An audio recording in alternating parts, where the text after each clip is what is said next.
në qytetin e Shkodrës për të protestuar ndaj video skandal, kushtarët grek lëshojnë thirrje anti-shqiptare në paradën e 25 marsit, ditës së pavarësisë së Greqisë. Studentët më pas kanë ndjekur në sheshin Luiq Gorakuqi flamurin e shtetit grek, por në shenjë proteste, studentët kanë hequr flamurin grek edhe nga grupi flamujve të NATO-s dhe i kanë vënë flakën. Kjo protestë deri diku është sensibilizuese për opinionin shkodran dhe atë shqiptar. Pasi ne nuk lejojmë fyrje raciste kundër shqiptarëve, është e disa herë që populli grek, ushtria greke apo zyrtar grek po ofendojnë me ngjyrën e këtij kombi, me ngjyrën e këtij flamuri, por ne sot jemi pak ndoshta, por në të ardhmen besoj se do të jemi më shumë. Edhe në ditën e vijim ne do të vazhdojmë protesta nga më të ndryshmet, duke organizuar masivisht si nga ana studentore, po ashtu duke njoftuar edhe qytetarët. Besoj se gjithë Shkodra duhet të sensibilizohet me ne, sepse kombi po na thret. Të rinjt janë mbështetur edhe nga qytetarë të tjerë, të cilët janë shprehur se nuk është as pak e drejtë të dëgjojnë vazhdimisht thirrje kundër shqiptarëve nga fqinjet. Banorët e qytetit të Shkodrës u mlodhen para rektoratit të Universitetit Luiq Gorakuqi, duke protestuar ndaj thirrjeve të ushtarëve grek dhe shtetasve shqiptar pak ditë më parë në Athinë. Ata lëvizën drejt sheshit Luiq Gorakuqi, ku veç grupi të organizuar pati dhe mbështetës të rastit të njëjtës kauzë. Studentët paralajmëruan se protestat nuk do të ndalet, e cila ka vazhduar edhe në kryeqytet para ambasadës greke.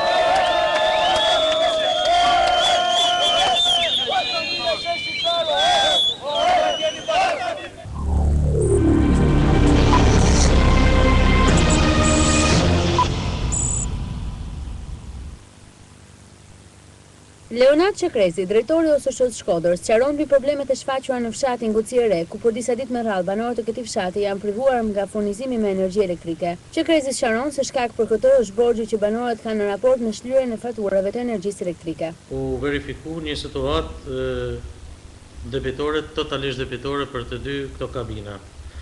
Dhe për këtë u njoftuan drejtuesit e agjencisë Shkodër, ku u nërmorën këto hapa, u ba njoftimi për ndërprerjen e energjisë elektrike me datën 17/3/2010 dhe me datën 19/3/2010 duke parë që reagimi nga ana e abonentëve ishte zero, pra asnjëri nuk likvidoi faturat e energjisë elektrike, atëherë është bërë ndërprerja e energjisë elektrike.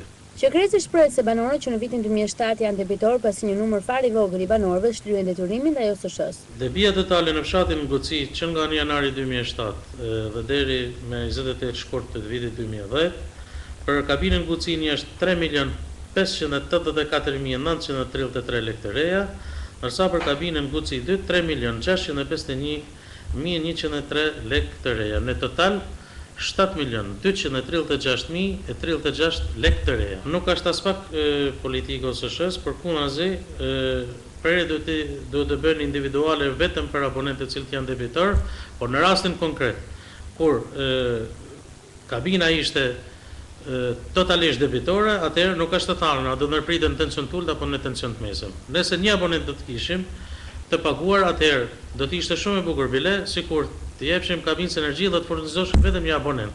Me datën 19 mars, OSSH Shkodër ka ndërprerë energjinë elektrike në fshatin Guci e Re, si shkak i mospagesës së energjisë nga konsumatorët. Banorët e këtij fshati kanë shfaqur indignatën e tyre në media mbi këtë dënim kolektiv që sipas tyre nuk është i drejtë, sepse shumica e fshatit është paguese e rregullt të energjisë elektrike, që sipas dokumenteve zyrtare të OSSH-s është totalisht e kundërta.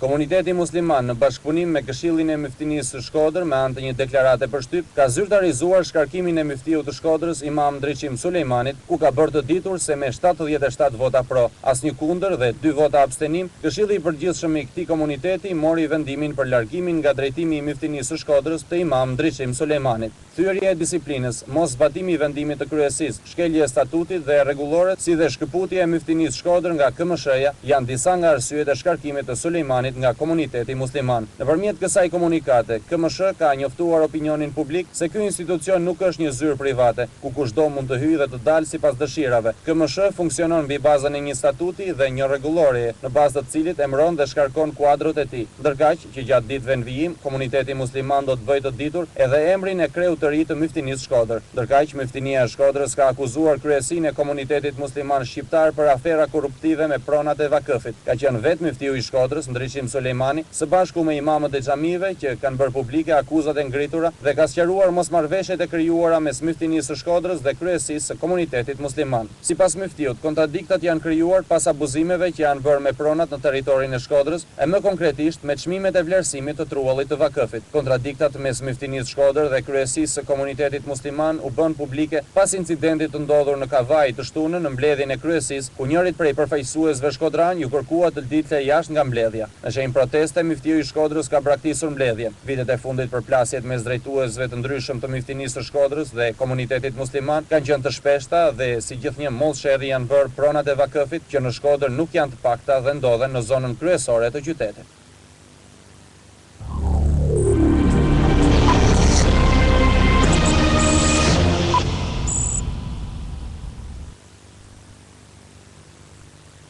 Me ndryshimin e stinës dhe ngrojen e ditëve, sheshet publike nisin të kthehen në zonat më të frekuentuara në qytetin e Shkodrës, ku qytetarët zgjedhin për të kaluar disa orë ndryshe. Një ndër këto zona është edhe Shatrvani në qendër të qytetit, i cili vitet e fundit, fal një rikonstruksioni të bërë, ka marrë një pamje tjetër.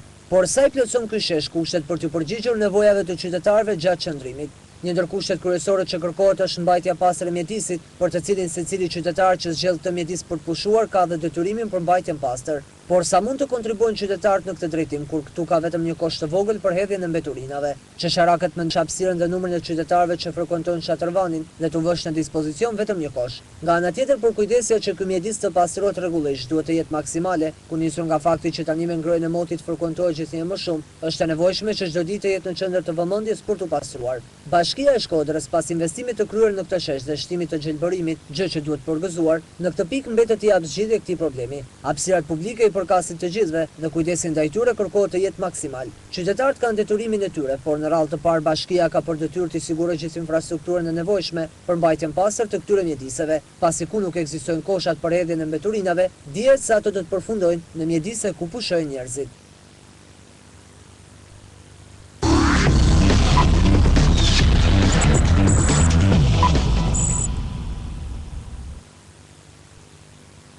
Dy ekipet e futbollit të Vllaznisë për të rinj dhe para të rinj kanë luajtur ndeshjet e radhës të kampionatit kombëtar të Superligës në kryeqytet përballë Dinamos. Të zhvilluara në kompleksin sportiv Dinamo, ballafaqimet e dy fishte Dinamo Vllaznia janë ndjekur me shumë interesim, jo vetëm nga tifozët vendas, por edhe shumë shkodran, të cilët kishin mbërritur në kryeqytet për të ndjekur takimin e Superligës të të rriturve Tirana Vllaznia. Të pranishëm kanë qenë edhe drejtues dhe specialistë të Federatës Shqiptare të Futbollit dhe sidomos të ekipit kombëtar U17 dhe U19 në përbërje të cilëve bëjnë pjesë një numër i konsiderueshëm futbollistëve të dy klubeve përkatëse. Pritja më shumë nga këto dy skuadra, sepse në një terren kaq të mirë sa ky, edhe duhet dalin shumë jemi çiksi mbrapa me këtë moshën në aspektin, domethënë, të përgjithshëm.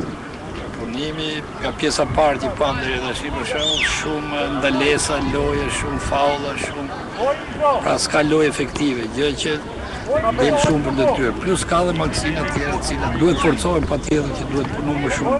Bilanci i ballafaqimeve të skuadrave përballë rivalëve të tyre, Dinamovitëve, ka qenë një barazim dhe një humbje. Një barazim rezultati 1-1 e ka mbyllur ndeshjen skuadra U17 me trajner Dyshen Çaku Zhejani, goli të cilëve është shënuar nga dritarja. Ndeshja kjo që në fakt nisur nga epërsia kuqibluve, duhet të fitohej nga Vllaznia. Edhe pse ka nisur mjaft mirë ndeshjen duke shënuar që në minutat e para me anë të Erkoçit, Vllaznia U19 me trajner Dyshen Flori Nika në përfundim ka dalë humbur me rezultatin 3-1.